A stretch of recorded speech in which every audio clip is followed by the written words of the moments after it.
Alright, so I'm going to be showing how to replace the power supply on this Dell XPS 8930. So the thing wasn't working, the customer thought it was the power button, but when you press here, this has a test on it, this wouldn't even light up, okay? The replacement power supply isn't going to have that button, but yeah, anyways, we have this little lever here that we need to pull out, and that will pop off the cover. It'll swing forward, so pull that, you see it pops open, pull it out, and then lift up. Don't pull too far because it has these tabs on the bottom, okay? So you can only pull it a little bit, just pull it enough to where it's no longer latched up here, okay? So pull it back and then lift it out. We'll set that aside. On the back here, it has these two little locks, so make sure they're slid up to the unlock position. We're going to lay it over. I did a video of all the other stuff on another one before, so we're not going to do that. We're just going to go ahead and take the power supply out. So this has all these extra connections for like hard drives and other things, but we're just going to focus on replacing the power supply. Okay, so we're going to take these two screws out.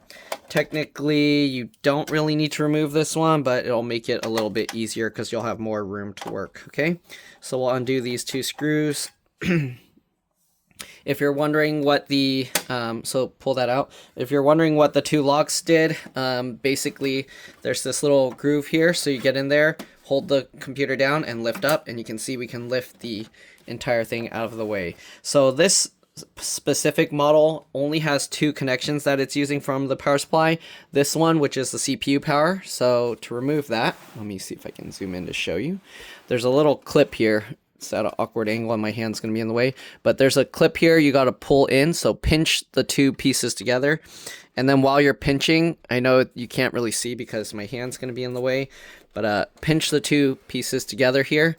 And then you kind of just wiggle it. If it doesn't come out, you got to kind of wiggle it as you're like pinching this. And that should release that. Okay, so there's that one.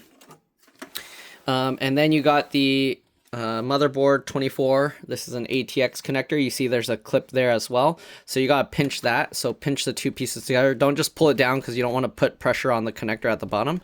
So pinch the two together and then you kind of wiggle it side to side. Okay, if you can't, it helps to kind of like use your thumb where the cables are, and then again use your finger to pull on that clip, and then while you're doing that, kind of wiggle, and you can see there we go. So as you kind of wiggle it, if it comes out even just a tiny bit, it'll help to where the clip is no longer grabbing, and then you can kind of just grab it and just wiggle the whole thing side to side like that.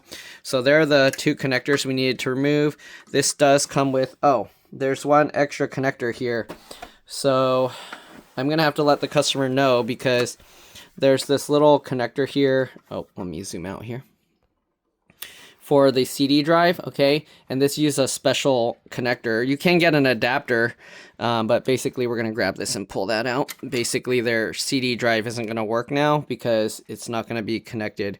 Technically this only has two wires, so you could chop one of the regular SATA cables and then solder the wires or splice the wires together, but I'm not too sure which is which. You see how there's several connectors here, right?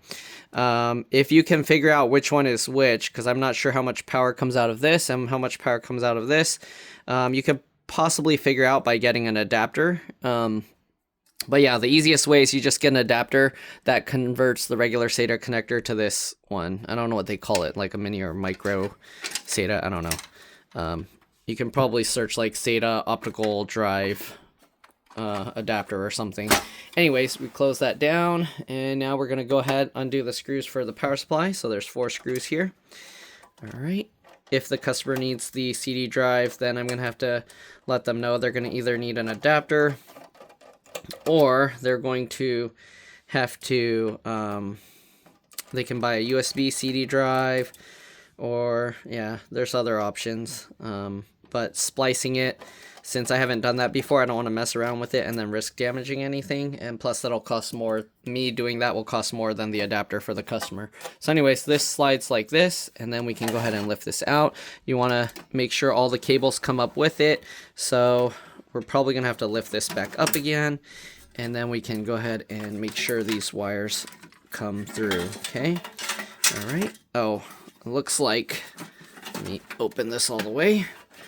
The 4-pin CPU power connector. It looks like it's wedged under some pieces here, so we do need to get that out. So there's a thing here, we need to slide it over that way. The fan's in the way, so it's hard to see, but slide that over that way, and you can see now it's unhooked, and we can now get this out. It's also slid under here, so we need to get that one out as well. Since the fan's in the way, you got to either disconnect the fan connector or just be careful pulling it underneath. Okay, there we go. And then the one where the SATA connector is to the what do you call it? The CD drive, optical disc drive, is in the way too. So we are going to have to also lift that out and then get this out. And there we go. Then we're going to go ahead and pull this out. Okay, I'm going to tuck the optical disc drive connector back under. That's the data cable, by the way. All right, so we got that. We can go ahead and close this down a little bit and then just get this through. And there we go. We got the old power supply out. We need to put a new power supply in. So I retrieved this power supply from another computer. Hopefully the cables are long enough, and hopefully the screw, hopefully the screw holes line up. And uh-oh, they're not quite lining up. I guess we have to do it upside down this way. Okay, and hopefully it will line up if I have it upside down this way. Yes, they do. Okay, so we do have to have it this direction. I was hoping to do it the other way so that the cable would be closer to the actual connections, because this one, the cables are a little bit short. I hope it's going to reach far enough.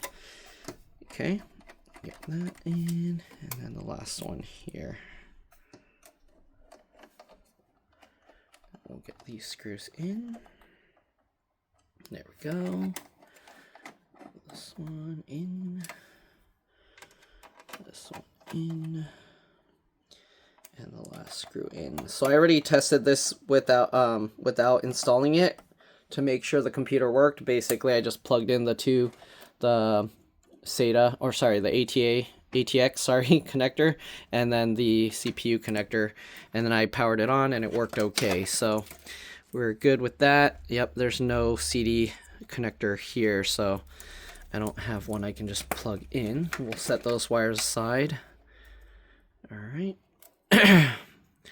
All these extra cables, get them out of the way.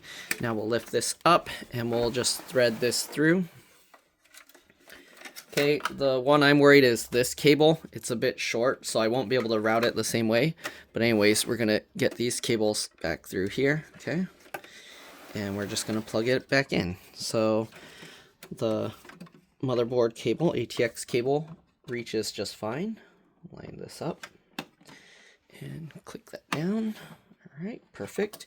And this one, as you can see, there's no way I would be able to thread it back through there, so we have to just plug it in right here, and luckily it reaches. So if I lower it, I can technically, no, I don't want to do that because then you won't be able to lift it back up, but you can see now this cable reaches, and we just lower this down. And now we have all this excess cable. Again, if they want to use the optical disc drive, they're going to need an adapter, and the optical disc drive is hidden behind here.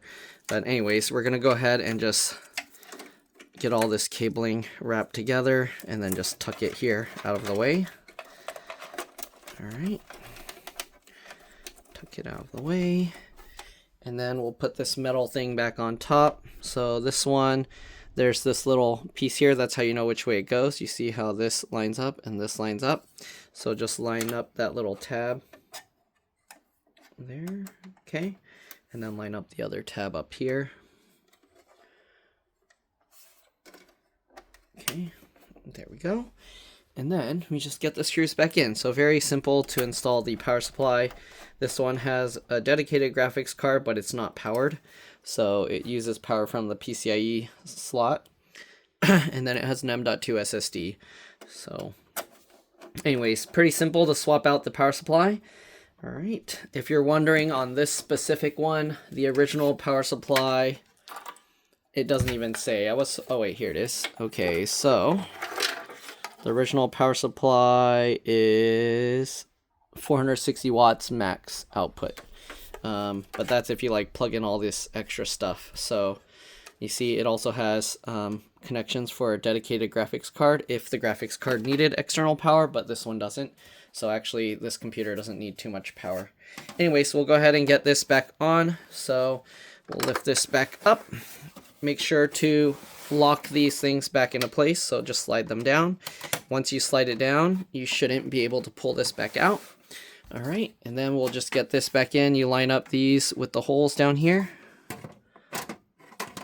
like that. Lift it up. Okay, make sure it goes in right, and then click it, and there you go. That's pretty much it. Hopefully this video helped you guys out. If it did, like, comment, subscribe, share my channel with others so that they can learn how to upgrade and repair their devices as well. And if it helped you save a bunch of money, please consider contributing a little to the channel. Every little bit helps and allows me to continue making these videos for a living. If you can't help out that way, it would help a lot if you could watch a few of my other videos and then like and comment on those as well, because that's what the algorithm likes to see. I also have another channel called It's Been Reviewed and More. If you could subscribe to that one, basically the same profile picture but zoomed in. And yeah, that's pretty much it. Thanks for watching, and I'll see you all in the next one. Bye.